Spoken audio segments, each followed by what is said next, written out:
Bonjour, bienvenue sur ma chaîne YouTube. Je suis Marie et je me suis fixée comme objectif d'amener de la visibilité aux auteurs et aux autrices, des idées de lecture aux lecteurs et aux lectrices et qui sait de se faire remarquer par les maisons d'édition. Aujourd'hui, je vous présente un nouvel unboxing des livres que j'ai eu le plaisir de recevoir. Alors, en toute honnêteté, comme vous le savez, je n'ai pas eu le temps de lire complètement tous ces livres. En général, je lis les premiers chapitres pour bien me mettre dans l'ambiance, pour pouvoir faire mes chroniques littéraires, mais je me suis fixé comme objectif de tous les lire, c'est juste que ça va me prendre un peu plus de temps que prévu. En tout cas, je voulais tous et toutes vous remercier pour les livres que vous m'avez envoyés. N'hésitez pas, pour diminuer les frais, à faire appel à des services comme Mondial Replay ou à utiliser le tarif spécifique pour les livres et les brochures. C'est parti pour l'unboxing. Le premier livre que je veux vous présenter, c'est Sous le soleil de leur vengeance. C'est un roman de Jacques Saby. Une très belle couverture, il est paru aux éditions Les Impliqués. Je vous lis le quatrième de couverture. Sous le soleil de leur vengeance. La vie de Nolan Marino ne semblait être qu'une trajectoire parfaite jusqu'à ce que son destin bascule. La trahison de sa femme et la perte tragique de son fils Julien, fauché par un conducteur en état d'ébriété, ébranlent son monde. Alors que Peters Ducour, responsable de la mort de l'enfant, retrouve la liberté après une peine écourtée, Nolan Marino ourdit un plan pour se venger et exécuter dès sa sortie de prison. Celui-ci est abattu mystérieusement par 2 balles, laissant le doute sur l'identité des tueurs, et la vérité se perd dans un chassé-croisé de multiples intervenants. Qui pourrait en vouloir à Peters Ducour et pourquoi a-t-il été tué? C'est ce que la sexy capitaine Boutardo et son équipe vont essayer de découvrir. Déterminé à obtenir réparation pour son fils et à reconstruire sa vie, Nolan se lance dans une quête de vengeance impitoyable qui a pour décor l'arrière-pays grassois et les Alpes-Maritimes. Ce roman haletant pose les questions de la justice, des hommes et du pardon. Peut-on faire justice soi-même et la vengeance? Est-ce un sentiment sur lequel s'appuyer pour se reconstruire? Alors, c'est un super livre. Jacques Saby vit dans les Alpes-Maritimes, lecteur passionné de littérature policière et entrepreneur dans le domaine du bâtiment. Il est profondément intrigué par les facettes les plus sombres et les plus lumineuses de la nature humaine. Son expérience professionnelle lui a permis de côtoyer une multitude de personnalités et de profils variés qui ont grandement nourri son inspiration. Sous le soleil de leur vengeance est son premier roman.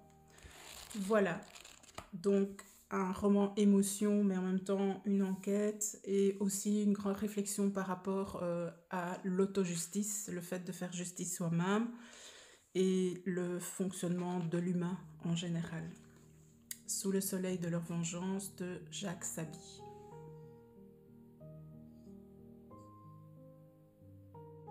Le prochain roman que je veux vous présenter est L'accident de Lisa Spring, paru aux éditions Les Trois Colonnes.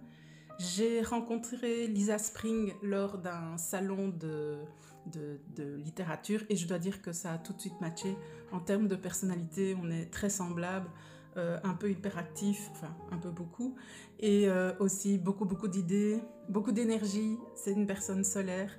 J'ai vraiment adoré cette rencontre. Alors, son premier livre s'appelle L'accident. Je vous lis le quatrième de couverture. Âgée de 28 ans, Rebecca vient d'obtenir son diplôme de journalisme d'investigation à l'ESG de Paris. Mais pour elle, ce n'est qu'un simple diplôme. C'est une véritable opportunité qui lui permettra peut-être de découvrir ce qui s'est réellement passé lorsqu'elle n'était encore qu'une enfant. Il y a 20 ans, Rebecca fut victime d'un accident de voiture avec son oncle Antoine. Elle s'en était miraculeusement sortie, mais était terriblement traumatisée psychologiquement. Elle avait en effet tout vu, mais ses souvenirs restaient flous et confus. Quelle était la cause de cet accident? Par qui? Pourquoi? C'est avec l'aide de l'inspecteur de police Laurent Dupuis que Rebecca décide de mener l'enquête. Parviendra-t-elle à faire éclater la vérité? Alors, née à Francfort d'un père grec et d'une mère belge d'origine italienne, Lisa Spring a grandi à Bruxelles. C'est à l'âge adulte qu'en tant que grande fan de thriller et de polar, elle s'est laissée tenter par l'écriture de romans. Elle s'initie son premier ouvrage, L'Accident, qui n'est que le premier tome de cette histoire. Voilà, donc L'Accident de Lisa Spring. Alors la suite de L'Accident de Lisa Spring, c'est Trahison secrète, toujours aux 3 colonnes, dans aux éditions Les 3 colonnes. Je vous lis le 4e de couverture. 6 mois s'étaient écoulés après les terribles événements lorsque Maurice et la famille Piron reçoivent une invitation d'un lointain parent résidant en Floride. Mais qui est-ce que leur réserve ce voyage en apparence idyllique? Quelles sont les véritables raisons de cette invitation? Passeront-ils de bonnes vacances et de bons moments de détente, comme ils se l'imaginaient? Découvriront-ils de nouveaux éléments qui leur dévoileront de nouvelles vérités sur le fin fond de cette histoire, l'accident? Donc voilà, ça c'est la suite de L'Accident de Lisa Spring. Une très belle histoire, pleine de rebondissements. Le prochain livre que je veux vous présenter est aussi un livre que j'ai reçu quand je suis allée au salon littéraire. Il s'agit de Vous prendrez bien un soupçon de romance de J.C. Stégnier. Alors c'est clairement un livre plein d'humour, un feel good comme on les appelle, et c'est vraiment un livre bonheur qui fait du bien. Je vous lis le 4e de couverture. Je te le promets, mon amour, je ferai de ta vie celle d'une princesse de conte de fées. En effet, après 16 ans de mariage, je mène l'existence de Cendrillon, cette Souillon devenue princesse. Moi, de princesse, je me suis transformée en Souillon. Je me sens de plus en plus délaissée par mon mari, un brillant avocat, beau comme un dieu, mais si terre à terre. Romain aime la musique classique, les réceptions assommantes, les costumes 3 pièces et sa petite vie confortable. Moi, j'adore les imprévus, mon jean, mes baskets et la lecture. Pour briser la routine de mon existence, j'ai décidé d'écrire de la littérature épicée. Ma femme de ménage, qui aspire plus prestement les bouteilles de vin que les tapis du salon, va m'aider à atteindre mon objectif. Hélas, la vie n'est pas un roman. Mon rêve ne va pas tarder à devenir le cauchemar de mon mari. Mon choix risque-t-il de mettre mon couple en péril? Donc découvrez, c'est une comédie romantique rafraîchissante et humoristique dans les coulisses du monde littéraire.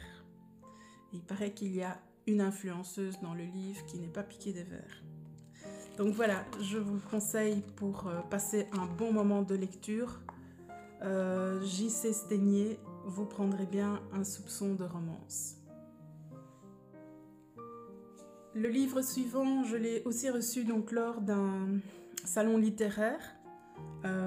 J'avais eu un très bon contact avec la maison d'édition, donc les éditions Bande à part, et il m'avait demandé de choisir un livre. Et donc j'ai été très attirée par cette couverture, et c'est pour ça que j'ai pris ce livre. Et en même temps, j'ai eu la chance de rencontrer Amandine Skers, avec qui j'ai pu discuter un petit peu. Donc Amandine Skers nous livre ce livre qui s'appelle Bande de cinglés, donc aux éditions Bande à part. Je vous lis le 4e de couverture. Émilie, secrétaire, végète dans une vie calme et rangée. Lorsqu'elle découvre les infidélités de son mari, son organisation millimétrée s'écroule. Eva, ancienne championne de gymnastique, mène une brillante carrière d'influenceuse sur Instagram jusqu'au jour où ses vieux démons reviennent la hanter. Alors, quand Charlie leur propose un voyage thérapeutique en Bretagne, les 2 femmes s'y embarquent. Mais rien ne se déroule comme prévu. Accompagnées de personnages hauts en couleur, Émilie et Eva passent d'aventure en déconvenues. Voilà, c'est aussi un roman feel good, mais aussi avec peut-être des prises de conscience par rapport à la manière dont on évolue dans la vie et les remises en question qu'on peut avoir. Donc je vous conseille vraiment ce livre Bande de cinglés d'Amandine Skers, qui est vraiment un moment de détente, de joie, mais aussi parfois de remise en question sur la nature humaine. Bande de cinglés, Amandine Skers, paru aux éditions Bande à part. Un nouveau livre que je veux également vous présenter, je l'ai aussi reçu donc lors d'un salon de littéraire. Donc j'avais eu l'occasion en fait de discuter avec l'auteur, donc M.K. Simon, et on s'était rencontrés là pour la deuxième fois. Et donc voilà, je vous présente son livre, Alice L, qui est paru aux éditions Libre Éditeur. Alors, je vous lis le 4e de couverture. Donc Alice était une jeune fille comme les autres, entourée par les siens, dans une ville où il faisait bon vivre. L'histoire des sœurs Liddell commence le soir où leurs parents sont assassinés. Alice est placée dans un hôpital psychiatrique. Charlotte et Edith, ses jeunes sœurs, doivent aller vivre dans une famille d'accueil. Sans nouvelles de leur sœur aînée, elles vont tout faire pour la retrouver. Voilà, donc c'est un roman un peu plus dur. Voilà, donc il y a quand même des moments un peu plus compliqués. Donc, mais si vous aimez les romans qui touchent en termes d'émotion, voilà, n'hésitez pas. Donc M.K. Simon, Alice L.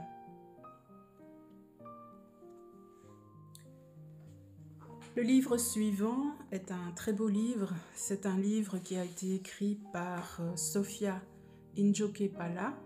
L'exil a le parfum d'Ulysse. Il est paru aux éditions Academia Littérature. C'est un roman.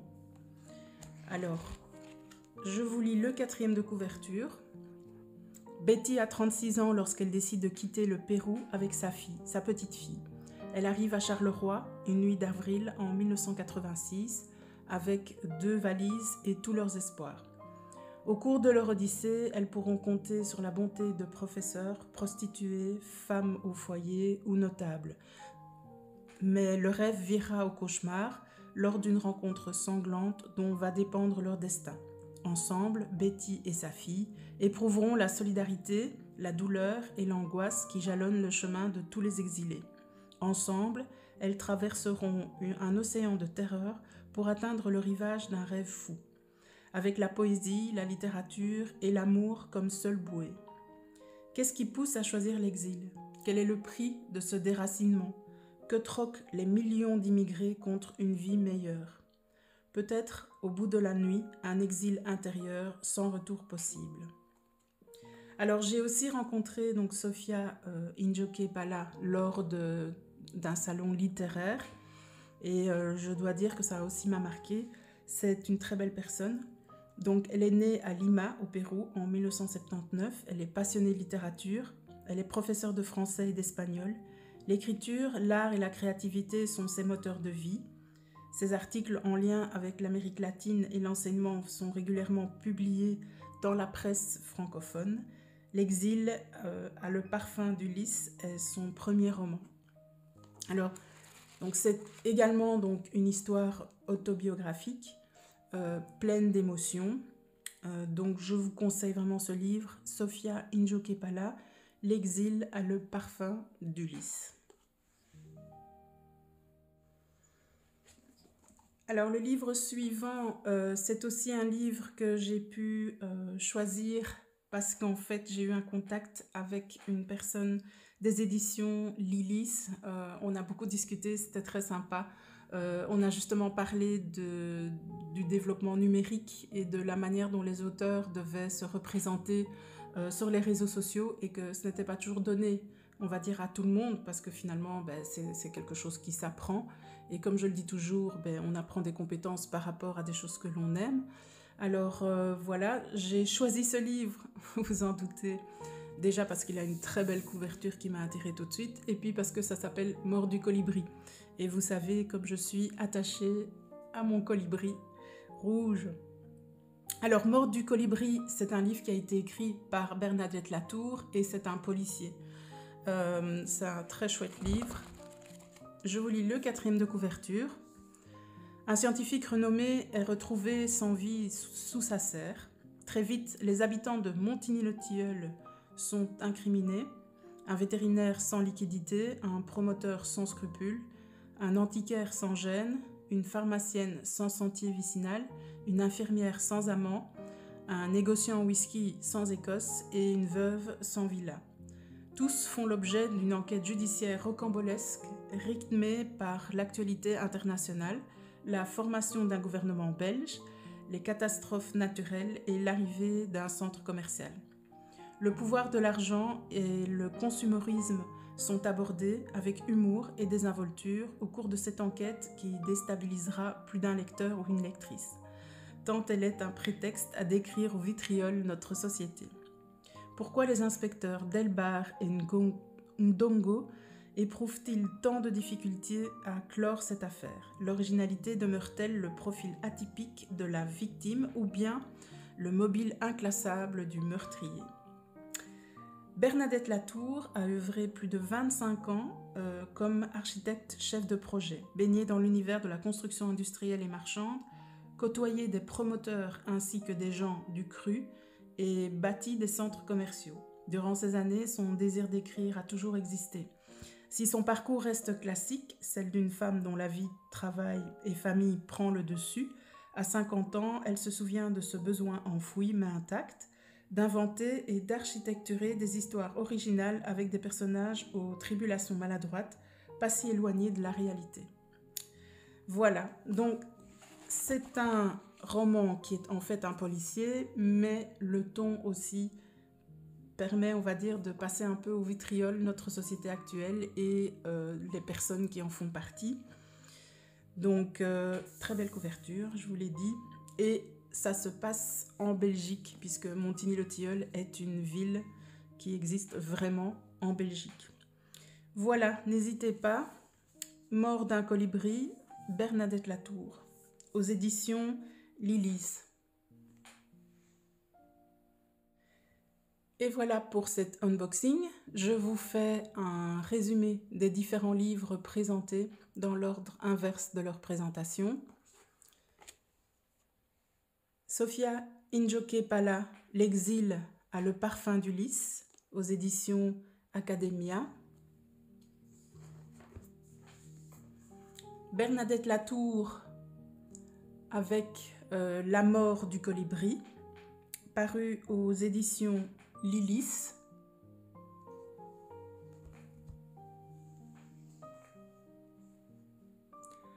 Alice L de M.K. Simon, paru chez Libre Éditeur.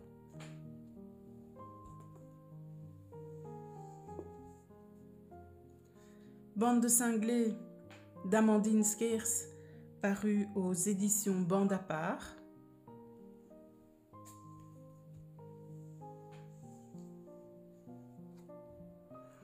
J.C. Sténier, vous prendrez bien un soupçon de romance, paru en auto-édition, ses propres éditions.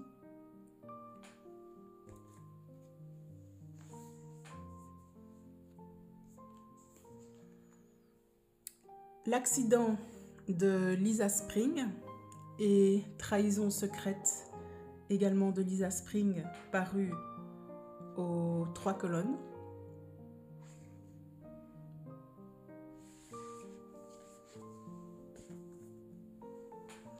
Et enfin,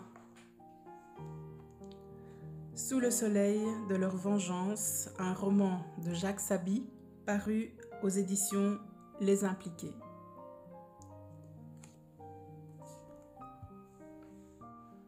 Voilà, c'est terminé pour cet unboxing. Un tout grand merci de m'avoir écouté et de m'avoir regardé.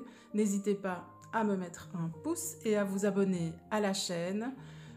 Vous pouvez également brancher les notifications pour ne rien manquer. On se retrouve également sur le groupe Facebook lecteurs, auteurs et éditeurs. Et je vous dis à bientôt pour un autre unboxing. Au revoir.